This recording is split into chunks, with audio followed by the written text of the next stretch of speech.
Introduction to Nanoscience and Nanotechnology course, lecture number 6. I'm Dr. Pervez Ahmed.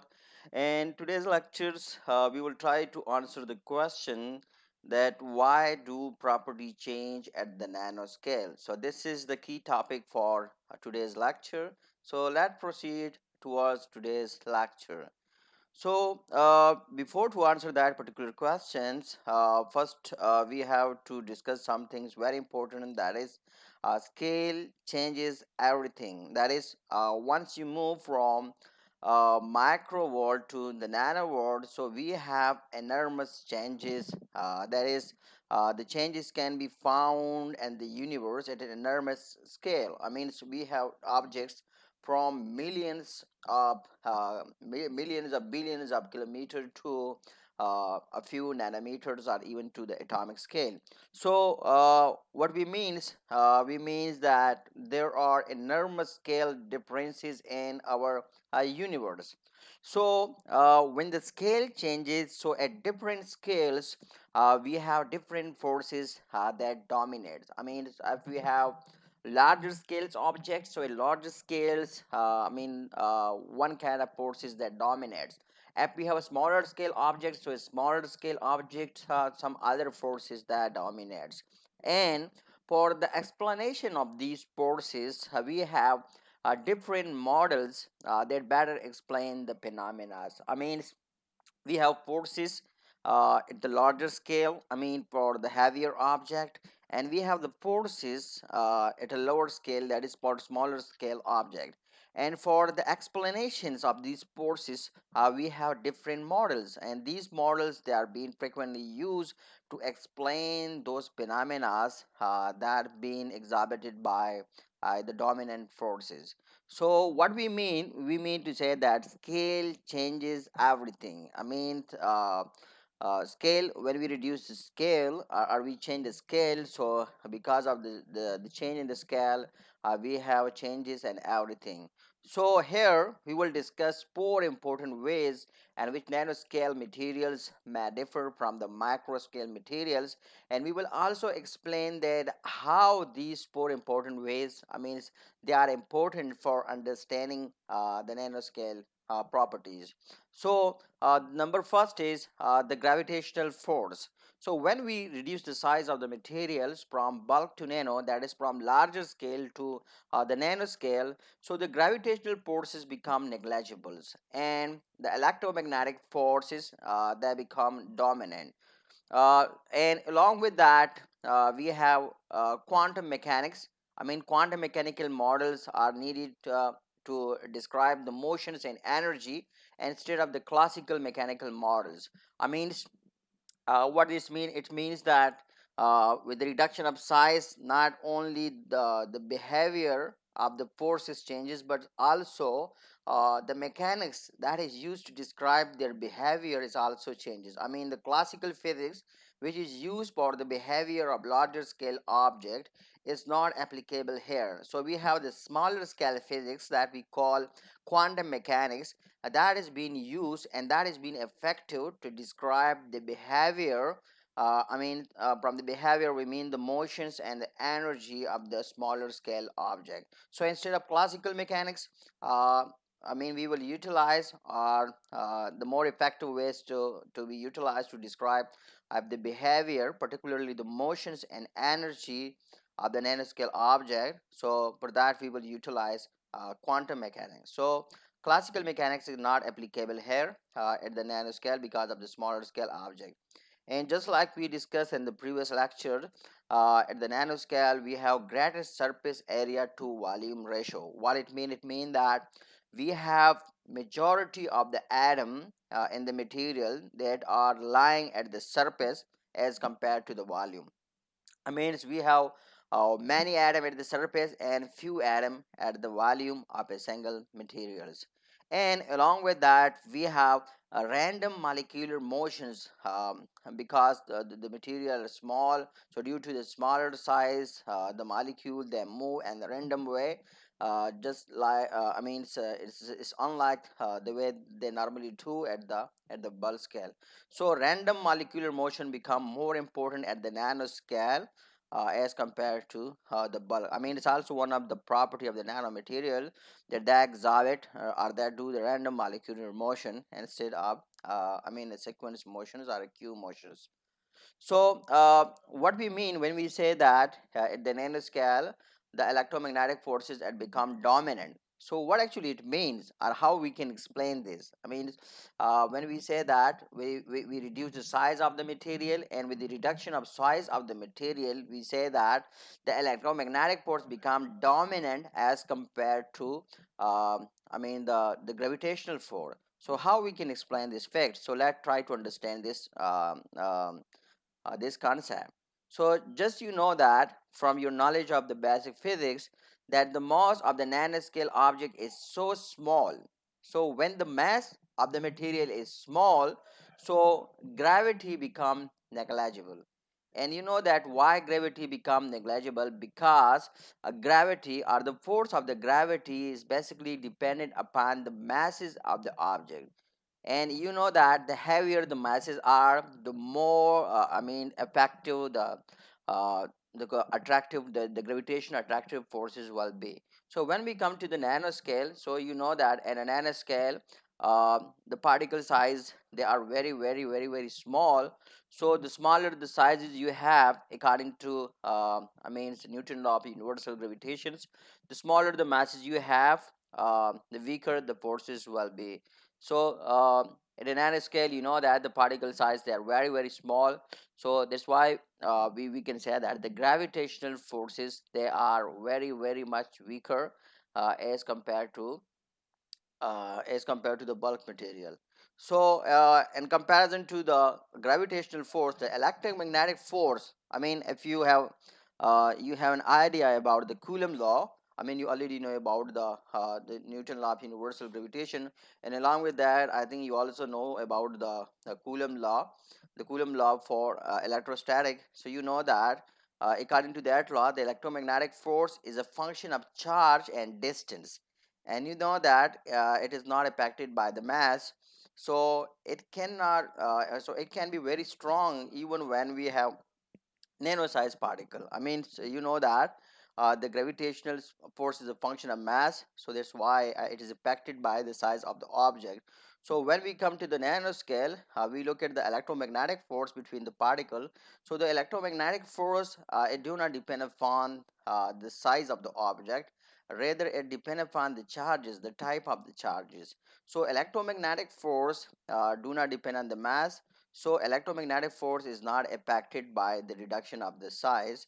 So that's why we say that it can be very strong even when we have nano size a particle. So that's why now it's the fact is quite obvious, where we say that gravitational forces at a nanoscale, it's become negligible as compared to the electromagnetic forces. Or we can say that we have the dominance of the electromagnetic forces at the nano scale. And how much the electromagnetic force are dominant, or what is the scale, or what we can say. So the electromagnetic forces between the two particle is the 10 raised to power 36 times stronger than the gravitational force. That is when normally you consider proton or you consider the proton or electron as a particle. You just utilize the Newton law of universal gravitation and Coulomb law of universal gravitation.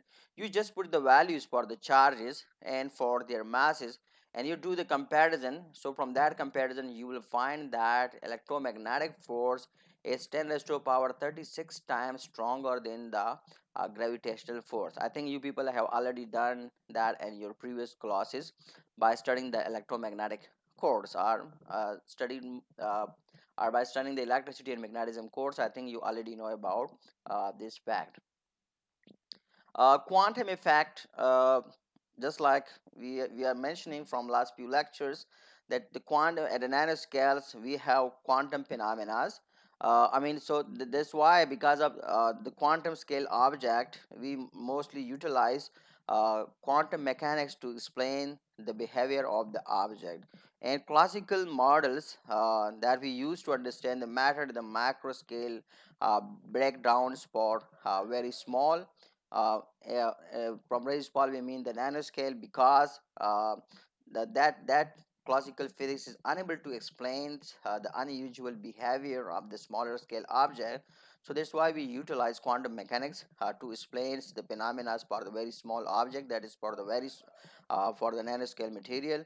And also when the size is reduced, so the particle motions become very fast, and how much fast that would be, and that is nearly to the speed of light. So when an object moves nearly to the speed of light, so again the classical model fail.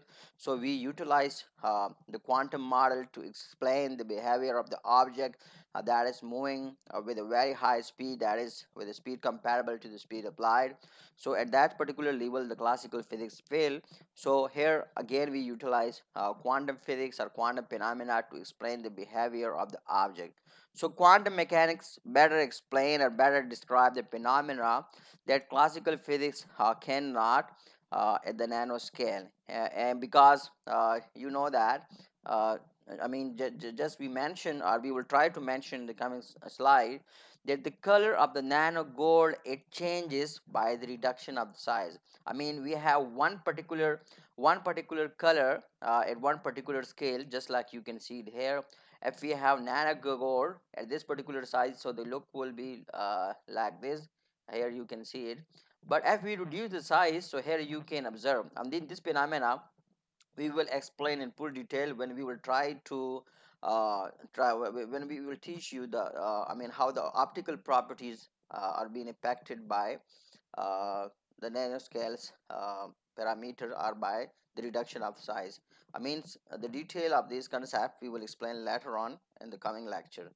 So here is just a brief view that how the color it changes, or the behavior of the look changes when you reduce the size of the material from a greater to a lower scale. So we found the color change of the nano gold. The probability we use, at the nanoscale or at the smaller scale, we use probability instead of certainty. We are not certain about the behavior of the object, so we are most likely to utilize the uncertainty principle, or we utilize the probability. That where an electrons might be found at a particular instant of time. So we are not like certain, just like we are in classical physics when we have a heavier or larger scale object. So at nanoscale physics, or at nanoscale, we will utilize the concept of probability to understand the behavior of the electrons instead of the certainty, just like we do in the classical mechanics. So probability concept will be dominant at the nanoscale as compared to the certainty. Uh, and the most important fact that we are mentioned quite frequently in this course is surface area to volume ratio. And we already discussed that the surface area to volume ratio increases by whenever we reduces the size from bulk to nano. So as surface area to volume ratio increases, so a greater amount of the substance come in contact with the surrounding material, with which we say that the contact of the material increases with the surrounding. So with that the properties also changes to a significant extent. And here you can find it a good example that how the surface area of the material it changes. For example, here you can see a cube, and this cube has the surface length is 1 meter. So if you find the area of this cube, the surface area of this cube, so it's equal to 6 meters square. But if you divide this into into pieces, just like, and you cut it at the middle from here and then from here. So here you can see that the area is increased to 12 meters square. We cut this this area here, we cut this cube from here into two pieces. We put a cut here, here and then here. So here you can see that the area with the cut, the area increases to 12 meter, from 6 to 12 meters square. And if we put a 3 cut here, we cut it into 1 by 3 parts. So here you can see that the area is increased to 18 meter square. The more you cut the material into pieces, or the more you reduce the size of the materials, the more you will find increase in the surface area of the material. So a greater amount of the substance come in contact with the surrounding material when you have the larger atom at the surface. So that significantly changes the property of the materials. I mean, this particularly result in better catalysis, and the reason for that is a greater proportion of the material is exposed for the potential reactions. So at the nanoscales, one important thing or the one significant thing is the random molecular motions. I mean, we have tiny particles just like the dust, and you know that the dust molecules, since they are in nanoscale, so they move randomly. Random molecular motions we have at the macro scale. You know that at the macro scale, we barely see the movements or why it's move. At macro scales we are not interested in the motion of the materials. We barely see the moment. If we have heavier object, so we barely see that how these heavier object they move. And we also sometimes we are unable to understand the reason for their motions. But if we are at the nanoscale, so the particle is moving widely batted about by smaller particle. You can see a large motion. You can see a very fast movement of the particle at the nanoscale. If we just compare the scales, we look at the motion of the scale. Sorry, we look at the motions of the object at different scales. We look at the higher scale. We look at the nanoscale. So we will find that we observe it quite differently. Uh, for heavier object, we barely observe the motions. And for smaller scale object, we can very frequently or we can observe their motions. That how quickly they move and how far they move. So a good example for this is that we can have an analogy. That is, for example, we have a 10-meter ball at the ground that is being batted about by the crowd in a stadium. We have a crowd in a stadium, and they have a 10-meter huge ball. That ball is being batted by that crowd. So if you are looking at the motions of that ball from an aeroplane, so you barely see the moment or people hitting it. So close up you see the balloon moving wildly. If you are the person, you are standing very close to the balloon, you're close to that ball which is at the ground, so you will see that the ball is moving very wildly. But if you are you are observing the same phenomena from the aeroplane, so you will find that the ball is barely moving, and you won't be able even to observe the crowd. So that's how the scale differ at which you view the material or at which you want to observe the material. So this is a good analogy of how you observe the object at the nano scale. So why does what does this all mean? We are saying all these, we are discussing all these things. So what does this all means? So the following factors are key for understanding the nanoscale related properties. What are they? We have domains of the electromagnetic forces, uh, importance of quantum mechanical models to explain the behavior of the smaller scale object. We have high surface area to volume ratio. Majority of the atom are lying at the surface in comparison to the volume. We have random motions of the molecule. Our molecules, at the nanoscale, they are moving in a random way. They are not in a sequence. They are repeated about, and they are moving very fast as compared to the one that we have at the bulk scale. So it's important to understand these four factors when researching new material and properties. One should have to take care of all these four factors whenever they're trying to develop or whenever they're trying to make new materials with some significant properties. So that's all we have for this lecture. Hope you learn a lot and hope you understand. It will give you some knowledge for understanding the behavior of the nanoscale object, and you will be able to learn that why the properties of the material it changes by the reduction of size from bulk to nano. So stay tuned with the next lecture. That will be lecture number 7. And that lecture we have divided into parts. We will trying to explain the physical property of nanomaterials, In the first part, we will try to explain the effect of size, shape, and compositions on the physical property of nanomaterial. So stay tuned with these lectures and hope you will learn more about the behavior of the nanomaterial. So, till then, bye bye.